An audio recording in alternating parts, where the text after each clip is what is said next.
Lucas, eu estou aqui com a minha colega Raíra, e hoje nós vamos conversar um pouco sobre o artigo Teniasolium, fração da glutationa transferase, ativa o macrófagos e favorece o desenvolvimento de resposta do tipo TH1.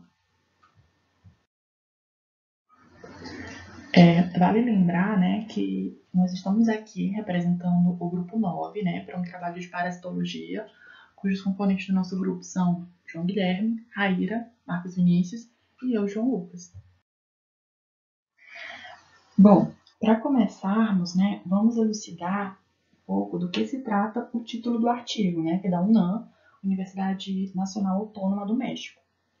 Na introdução, o autor ele começa apresentando alguns dados sobre a teniasólio, Ele fala sobre a neurocisticercose, que é a forma mais grave de doença relacionada à teniasólio.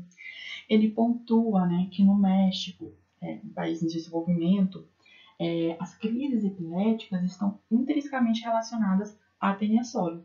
E além disso, ele traz um dado da OMS de que aproximadamente 2,56 a 8,3 milhões de pessoas sofrem de neurocisticercose. E aí, quando ele começa, a teniasólio, fração da glutationa transferase, ativa macrófagos e favorece o desenvolvimento de resposta do tipo TH1. O que seria essa glutationa transferase? Bom, elas são uma família de enzimas cujo papel principal é desintoxicar xenobióticos, que são compostos estranhos ao organismo do sistema biológico. Mas, além disso, elas participam de vários outros processos, como transporte de moléculas, sinalização, transcrição, síntese de prostaglandinas, formação de canais iônicos e isomerização. E todos esses processos que elas participam fazem com que elas sejam vistas como um ótimo alvo farmacológico para o desenvolvimento de medicamentos antiomíticos. E, ademais, a glutationa transferase foi usada em ensaios técnicos e tem demonstrado um alto grau de proteção para com o hospedeiro. E eles continuam falando que usaram métodos de recombinação, uso de anticorpos específicos, e que nesses métodos foi percebido que tinham um efeito de proteção parcial em modelos animais, além de afetar a fecundidade do verme e a viabilidade do ovo. E, incrivelmente, foi percebido uma indução da resposta protetora do tipo TH1. Mas o que seria essa resposta TH1, Bom, nós temos células não iniciadas, THO, linfócitos TBCD4, que quando essas células elas encontram um antígeno, a depender do antígeno encontrado, algumas citocinas são esperadas naquele meio. Por exemplo, quando o antígeno estimula a produção da citocina IL-12, a interleucina 12, vai ser favorecido a geração de células TH1, Elas vão se diferenciar, a TH0, vão se diferenciar em TH1. E as citocinas que são produzidas pela TH1 ativam macrófagos. E aí tem toda aquela defesa mediada por fagocitose contra micro-organismos intracelulares e agentes infecciosos, Bom, então, sabendo disso tudo, vamos falar um pouquinho sobre materiais e métodos, que foram utilizados e que eu vou apresentar aqui para vocês alguns deles. Primeiro, sobre os parasitas, eles falam que foram usados cisticercos de teniasólio, que foram coletados de um porco que tinha sido naturalmente infectado, Depois, eles usaram ratos, musmúsculos, que são camundongos da família dos murídeos, de 7 a 10 semanas de idade e que foram mantidos em um ambiente livre de patógenos. E aí começa a parte da infecção, que esses camundongos, as fêmeas, foram infectados intraperitonealmente com 20 cisticercos, e 4 meses depois, esses cisticercos foram retirados da cavidade peritoneal, lavados 3 vezes com PBS, que é o tampão fosfato salino, que é uma solução tampão que é comumente utilizada na bioquímica, e imediatamente foram injetados na cavidade peritoneal de outros camundongos, agora camundongos ingênuos.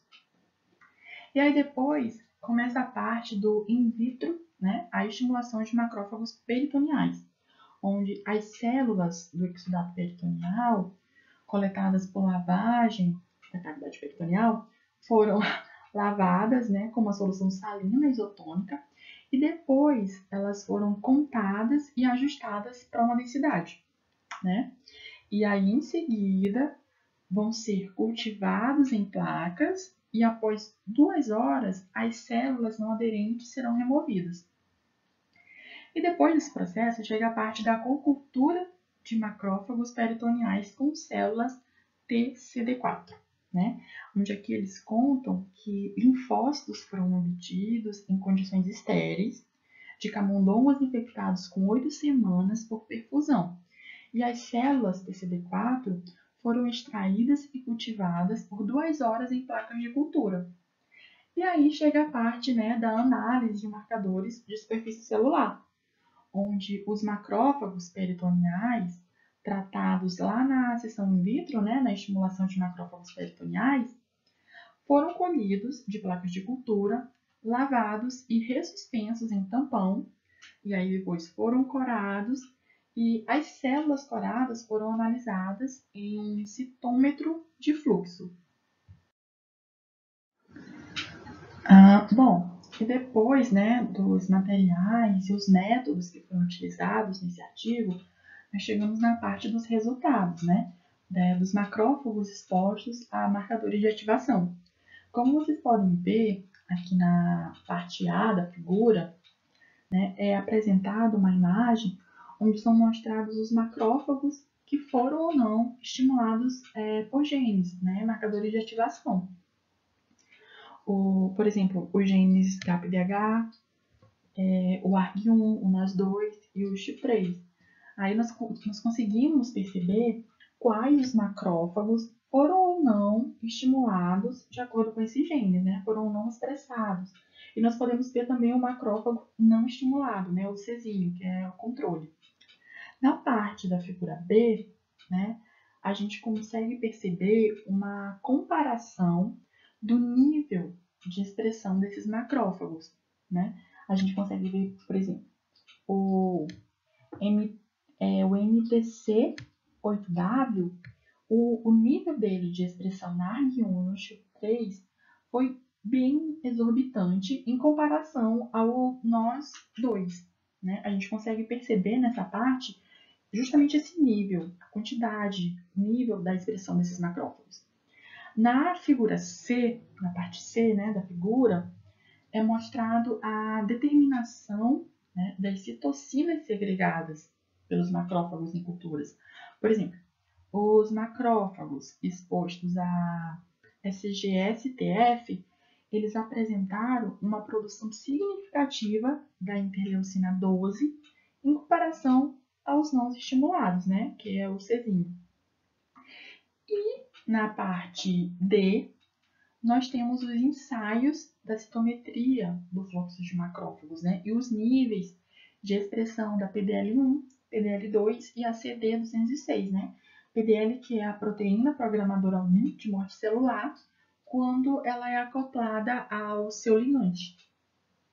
Bom, e com isso, agora nós vamos partir para a outra parte do artigo, né, com a Raíra.